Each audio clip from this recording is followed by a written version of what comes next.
কখন আসবে দাজ্জাল, আর দাজ্জালের অনুসারী বা হবে কারা? ফিলিস্তিনের যুদ্ধের পরে কি মহান আল্লাহ তাআলা দাজ্জালকে পাঠিয়ে দেবেন পৃথিবীতে?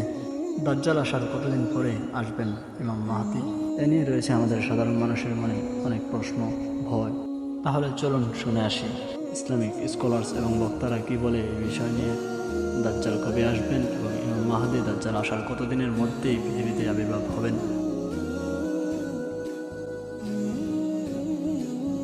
দাজ্জাল আসার সময়টা কাছাকাছি চলে আসছে এবং দাজ্জাল যখন আসবে, মানে মানুষের রূপে যখন বের হবে, তখন সে এই ইহুদিদেরকে নিয়েই বিশ্বটা শাসন করবে। তার মানে ইহুদিদেরকে শক্তিশালী হতে হবে। আমার কয়েকটা পয়েন্ট বোঝেন, তিন চারটা পয়েন্ট বোঝেন। যদি ইহুদিদেরকে নিয়ে দাজ্জাল বিশ্ব শাসন করে, তাহলে ইহুদিদের সমস্ত দুনিয়া থেকে ইহুদিদেরকে একটা জায়গা আসতে হবে না? এবং ওই যে কোন জায়গার কথা আসছে? জেরুজালেম। কোন জায়গা? জেরুজালেম। তাহলে জেরুজালেমে শেষে ইসলামী খেলাফত বাস্তবায়িত হচ্ছে। ওখানে দাজ্জালকে হত্যা করা হবে।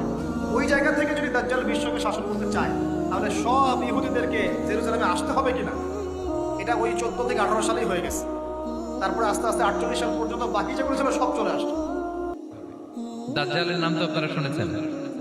ভয়ঙ্কর ডেঞ্জারাস একটা ক্যারেক্টার। পৃথিবীর শুরু থেকে শেষ পর্যন্ত এর চেয়ে বড় ফিতনা আসেনি, আসবেও না। দাজ্জালের ফিতনা। সে তার এক চোখ থাকবে, আরেক চোখ এরকম বন্ধ থাকবে। এখানে লেখা থাকবে কাফারা। কোনোভাবেই তাকে দমানো যাবে না, হত্যা করা যাবে না। আল্লাহ নবী ঈসা আলাইহিস সালাম তাকে হত্যা করবেন।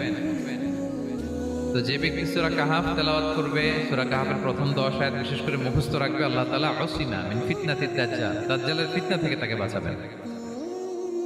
তা আমরা দাজ্জালের ফিতনা থেকে বাঁচতে চাই কি চাই না? আমরা যেন সূরা কাহাফের প্রথম 10 আয়াত মুখস্থ করি। সূরা কাহাফ যেন জুমার দিন আমরা তেলাওয়াত করি। আর ফিলিস্তিনে যে যুদ্ধ চলছে, এই যুদ্ধ চলমান অবস্থায় আমার যেটা স্টাডি পর্যবেক্ষণ, এই যুদ্ধ চলমান অবস্থায় ইমাম মাহাদি আগমন করবেন। ইমাম মাহাদির আগমন করার 9 বছর পরে ঈসা আলাইহিস সালাম দুনিয়াতে আসবেন। ঈসা আলাইহিস সালাম দুনিয়াতে আসার 2 বছর আগে, ইমাম মাহাদি আসার 7 বছর পরে দাজ্জাল পৃথিবীতে আসবে। অধিকাংশ ইসলামী বিশেষজ্ঞের মত, দাজ্জাল তার জন্ম হয়ে গেছে ইসরায়েলে। মুসলিম শরীফের তামিমে দারি রাদিয়াল্লাহু তাআলা আনহুর হাদিস,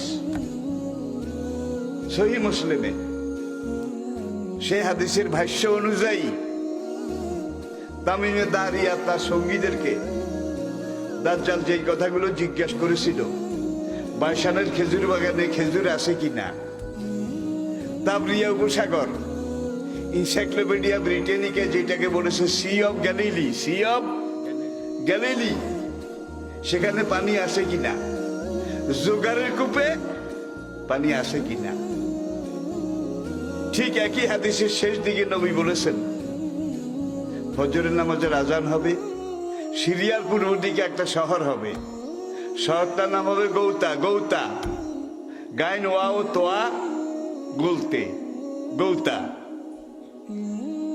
হিন্দুস্তানের শাসকদেরকে লোহার শিকল দিয়ে বেঁধে মুসলিম নির্যাতনের অপরাধে এই গৌতা শহরে ইমাম মাহাদির আদালতে হাজির করা হবে। হিন্দুস্তানি শাসকদেরকে, এই হাদিসে বোঝা যায় শাসকদেরকে। তাহলে যখন ইমাম মাহাদি আসবেন, তখন ভারত এক ভাগ হবে না, অনেক ভাগ হবে। এই জন্য নবী বলছেন শাসকদেরকে।